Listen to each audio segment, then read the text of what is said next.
बच्चों, आज मैं फिर नवम वर्ग के लिए संस्कृत विषय में व्याकरण के पहले पाठ के साथ उपस्थित हूं। इससे पहले वर्ग में हमने व्यंजन का दो भेद बताया था और आज हम व्यंजन में देखेंगे सबसे पहले स्पर्श व्यंजन। स्पर्श व्यंजन हम किसे कहते हैं? स्पर्श का अर्थ है छूना। तो स्पर्श व्यंजन वह व्यंजन है जिसमें कि हमारी जीभ मुख के अंदर के विभिन्न भागों को, कभी दांत को, कभी मसूड़ा को, कभी तालू को स्पर्श करती है और उसके बाद उन अक्षरों का उच्चारण होता है, तो इन्हें हम स्पर्श व्यंजन कहते हैं। और इनके वर्ग हैं कवर्ग। कवर्ग में, इस वर्ग में कुल 5 अक्षर होते हैं: क, ख, ग, घ और अंग। क, ख, ग, घ और अंग, ये 5 अक्षर कवर्ग में आते हैं। दूसरा स्पर्श व्यंजन का वर्ग है जिसको आप चवर्ग कहते हैं। इस वर्ग का पहला अक्षर च होता है, इसलिए इसको चवर्ग कहते हैं। वैसे ही कवर्ग का पहला अक्षर क है, इसलिए उसका नाम कवर्ग है। इस प्रकार समझा जाए। इस वर्ग में च, छ, ज, झ और य आते हैं। चवर्ग के बाद स्पर्श व्यंजन का तीसरा वर्ग है जिसको हम कहते हैं टवर्ग। फिर उसी प्रकार इस वर्ग का पहला अक्षर ट होता है, इसी कारण से हम इसे टवर्ग कहते हैं। और इसमें ट, ठ, ड, ढ और न। अपनी सुविधा के लिए लोग इसे बड़ी नौ भी कहते हैं। चूंकि यह नौ टवर्ग में आता है, इसलिए हम इसे टवर्गी नौ भी कहते हैं। टवर्ग के बाद तवर्ग।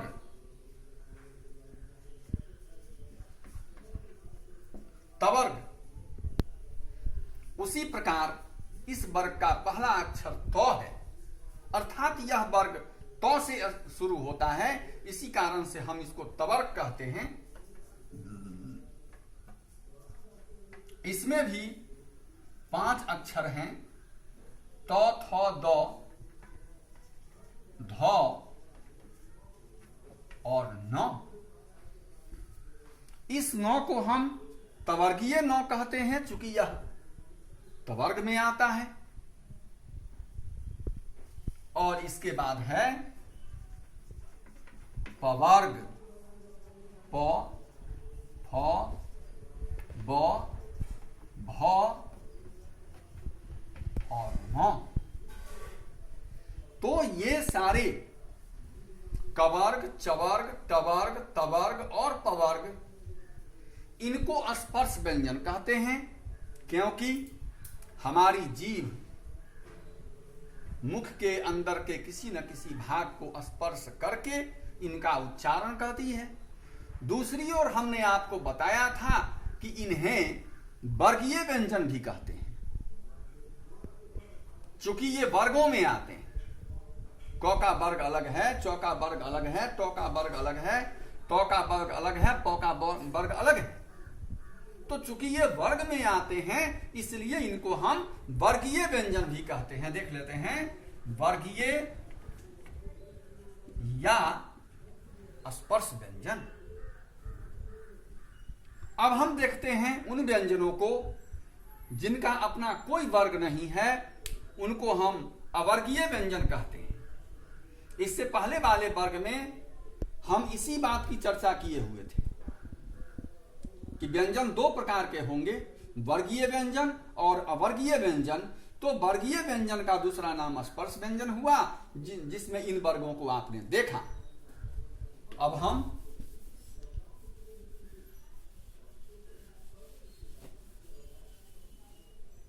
अब हम देखते हैं अवर्गीय व्यंजन को।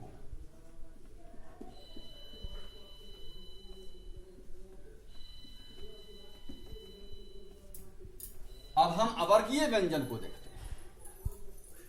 अवर्गीय, नौ वर्गीय, जिस व्यंजन का अपना कोई वर्ग नहीं है, तो इसमें आता है आपको य, र, ल, व। इनको कहते हैं अंतस्थ व्यंजन। आप जरा इनका उच्चारण करके देखिए, य, र, ल, व।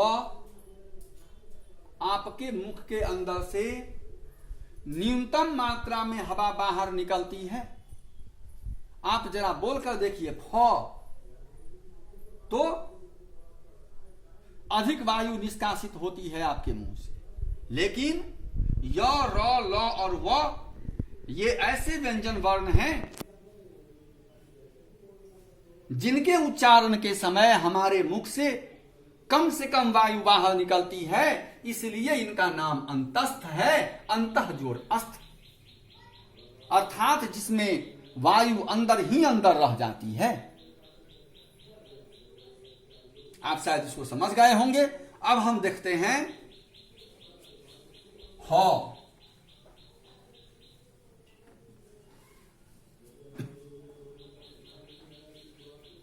ह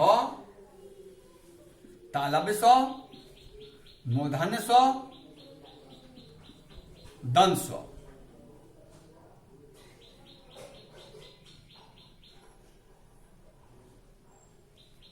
तो ये जो व्यंजन है आपको य, र, ल, व के बाद तालव्य स, मूर्धन्य स, दंत स और ह,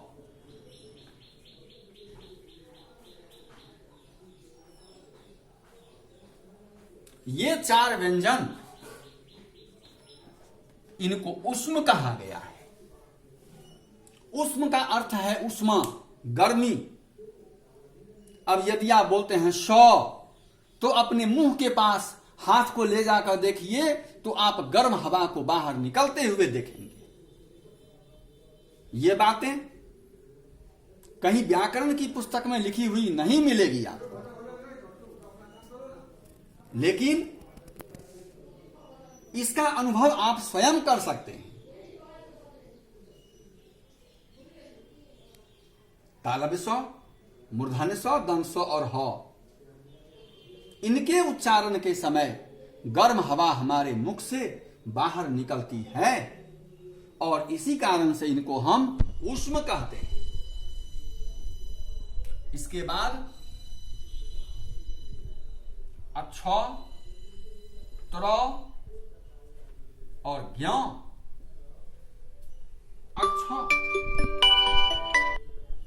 अक्ष जो है यह दो वर्णों के, दो व्यंजनों के मेल से बना है। क और मूर्धन्य श, उसके बाद अकार लगता है तब बनता है अक्ष। तो यहां पर दो व्यंजनों के मेल से बना अक्ष। ठीक उसी प्रकार त्र, तो और र के मेल से त्र बनता है। जब अकार लगता है तो इसे पूर्णता प्राप्त होती है। अब है ज्ञ, तो ज और यो मिलता है तो ज्ञ बनता है। अब इस प्रकार ये तीनों संयुक्त व्यंजन कहलाते हैं। इस प्रकार बच्चों अंतस्थ, ऊष्म और संयुक्त ये तीन अवर्गीय व्यंजन हैं। पढ़ने के समय हम सीधा पढ़ देते हैं य, र, ल, व।